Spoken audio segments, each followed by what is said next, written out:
reveal the process behind the story because there's sometimes as much to be learned from the gathering as from the news itself. Please join us. Saturday mornings at 7 on KSJE, Farmington. Thane Maynard here. The 90-Second Naturalist is a compact little radio show with expansive goals to raise awareness and improve understanding of the natural world. To do this, we take just 90 seconds and present stories about the plants and animals around us.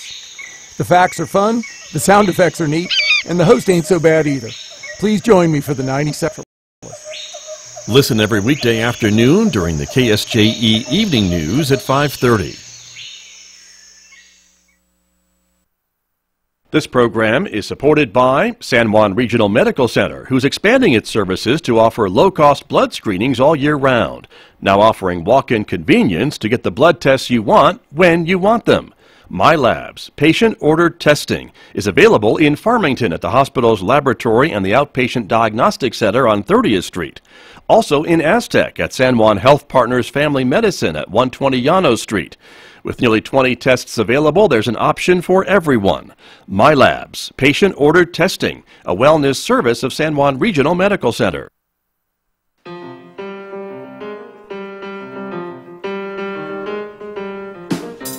10 minutes past 8 o'clock. It is Wednesday morning, the 13th day of March. Good morning, everyone. I'm Scott Michlin. Thank you for tuning in to KSJE 90.9 FM, the information and cultural beacon of the Four Corners.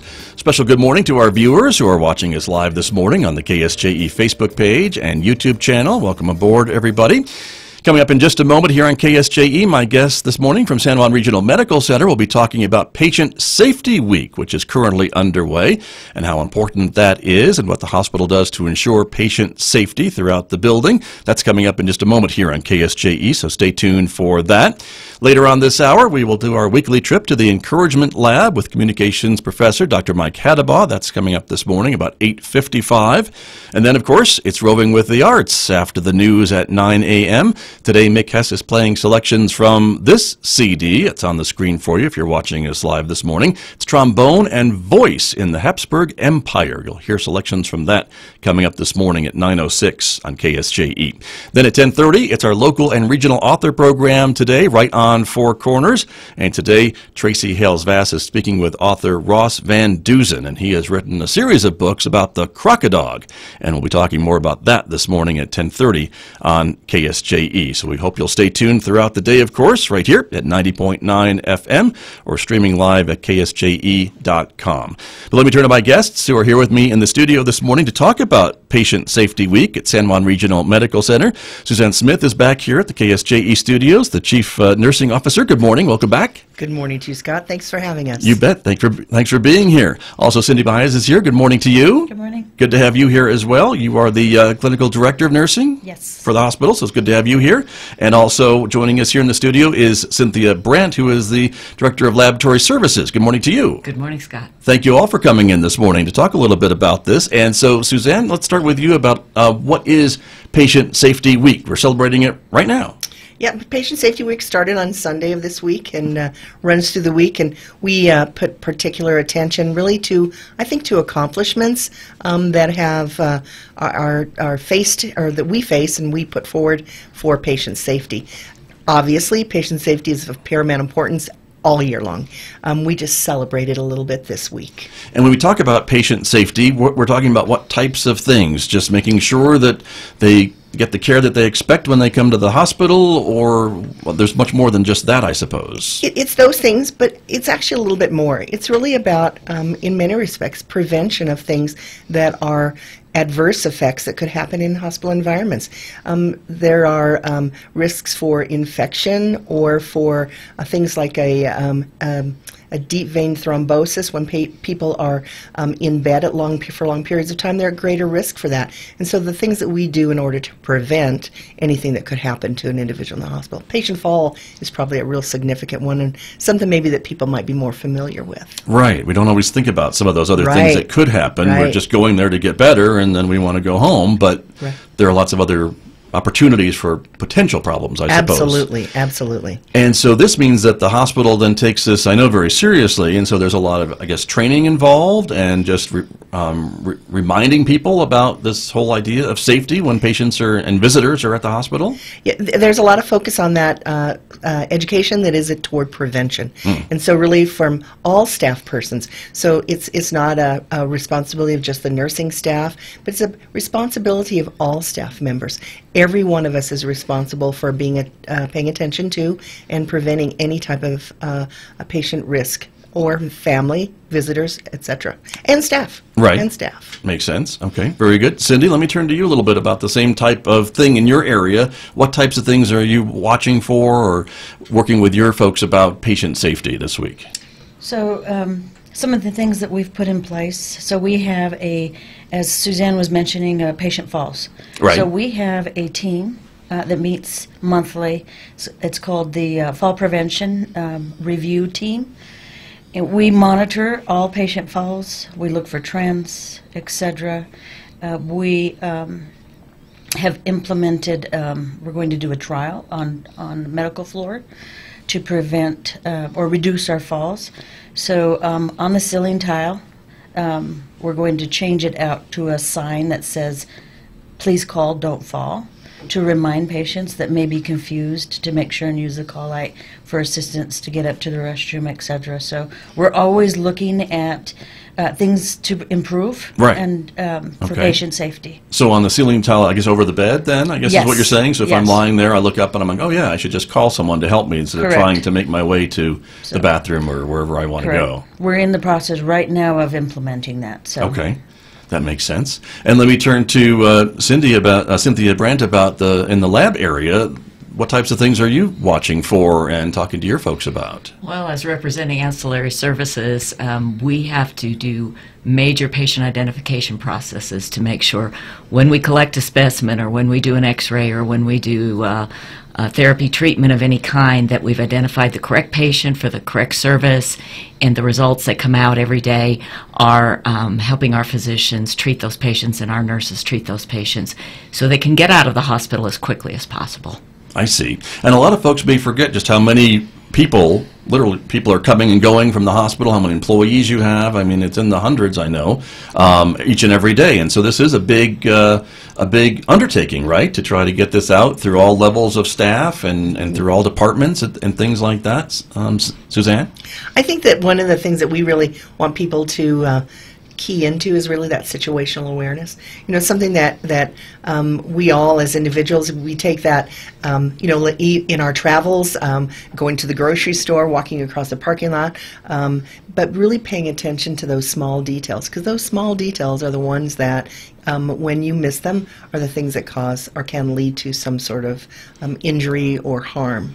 Simple things sometimes really make the most difference. Right. And so this has been going on now for a number of years, right? This extra focus on patient safety, not just at San Juan Regional, but at hospitals throughout the country, throughout the world, I would think. Absolutely. There's a huge focus nationwide on prevention of harm. That is, well, we call it preventable harm. Preventable harm. And the Centers for Medicare and Medicaid, which is a purveyors of Medicare and Medicaid services, they advocate for prevention at all levels. And so you're really looking at not just mitigating it, minimizing it, but really what are the things that should never happen to somebody.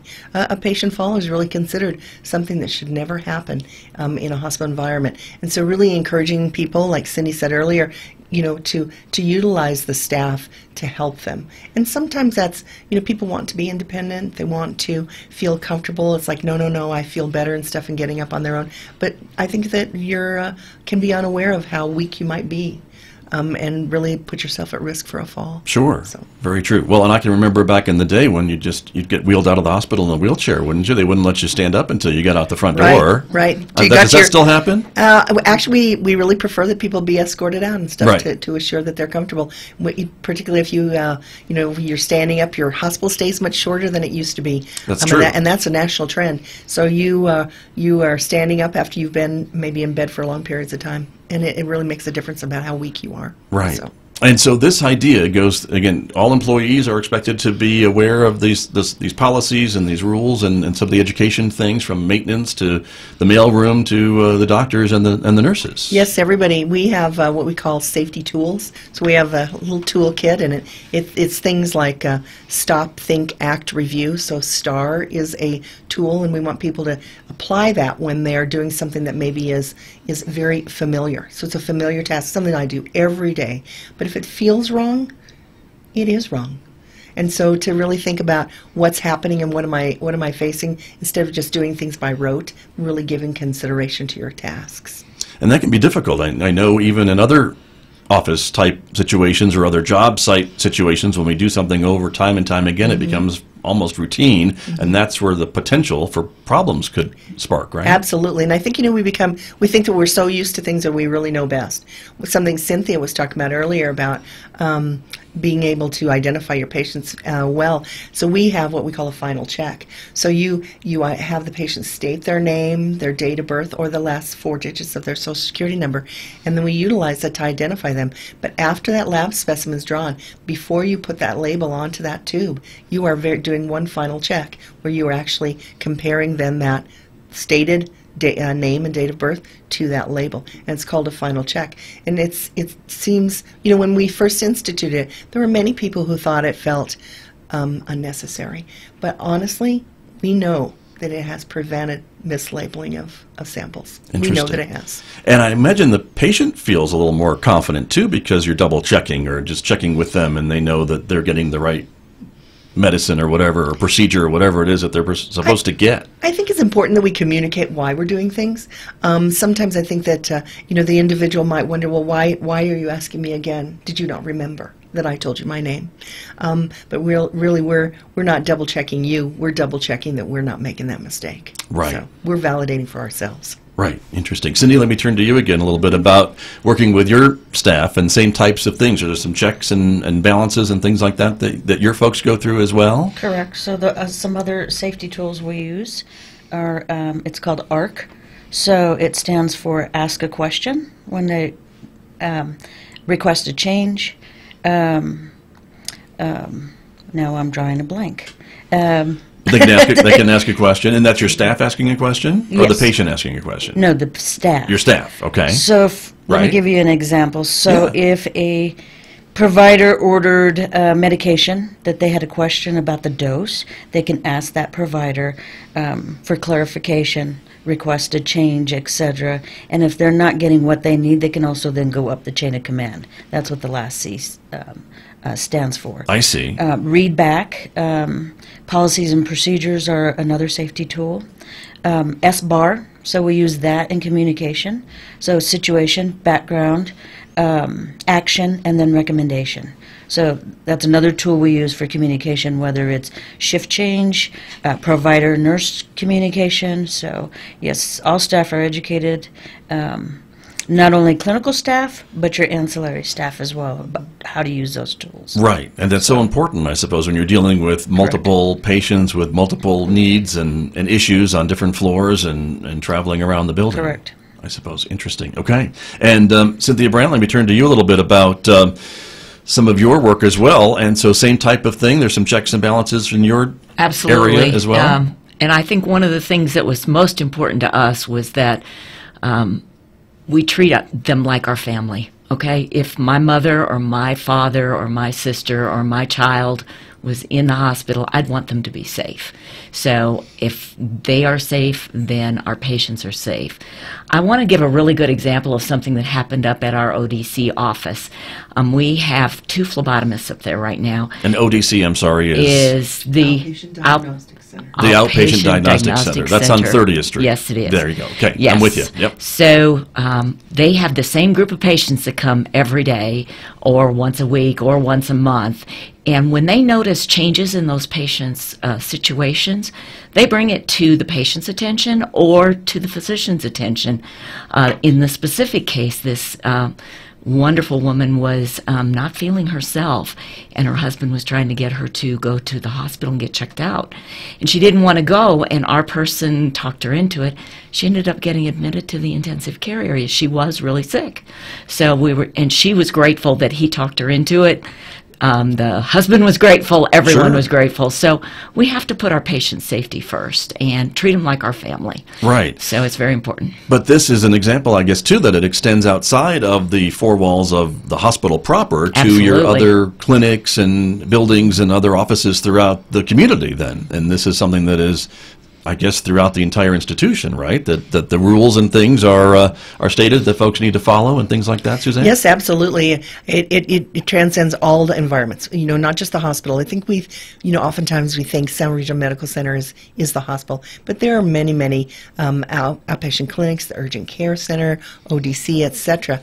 And so all employees are really taught those tools and are expected truly to utilize them and apply them in all of their situations. So if you were, say, at a clinic visit, you would expect that you would have those same questions validating your name and your date of birth, and validating who you are before a lab sample was drawn or a test was performed, to assure accuracy and safety. And all these things, I imagine you're gathering data on these things, on the falls and on the potential problems or problems that are resolved or don't happen, and so these are used to kind of track how you're doing and things along that line too? Absolutely. There are certain metrics that must be reported to the Centers for Medicare and Medicaid. There are expectations for routine reporting, and so we collect data on any number of things. The falls that Cindy spoke of earlier, sometimes we collect data on skin injuries that might happen, on errors, medication errors, or on infections that are acquired within the hospital. And so we monitor all of those things very, very closely. And we communicate that internally to our employees by what we call the harm score. And so we don't call it a safety score. We call it a harm score. Because the truth is, we're looking at the number of harms that have occurred to people, real people, in our care. And so that score is a metric, is a measure that accounts for the number of times where we may have inadvertently, but nevertheless caused, an injury or an infection to a patient. And that goes out to everybody. Goes to every employee. And I guess that transparency is important, right? So they can see how you're doing, and obviously lower is better. Absolutely, lower is better. And the truth is, I think the transparency is important because we want people to take pride. No one ever goes to work with the intent of ever harming someone and stuff. And so if you're not attentive to detail, that's when it happens. And so that's why the tools and the situational awareness that I was talking about, all of those things are so very important because they are all about prevention. Very good. My guest this morning from San Juan Regional Medical Center, we are talking about Patient Safety Week, which is going on all this week at the hospital throughout San Juan County and its properties. We're going to take a short break, everybody, but when we come back, more with my three guests in just a moment here on KSJE. The time is 8:28.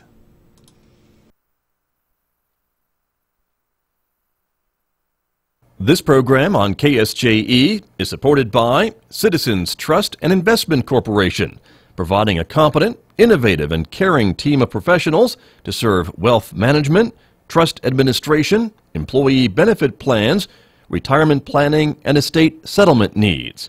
Find out more about Citizens Trust and Investment Corporation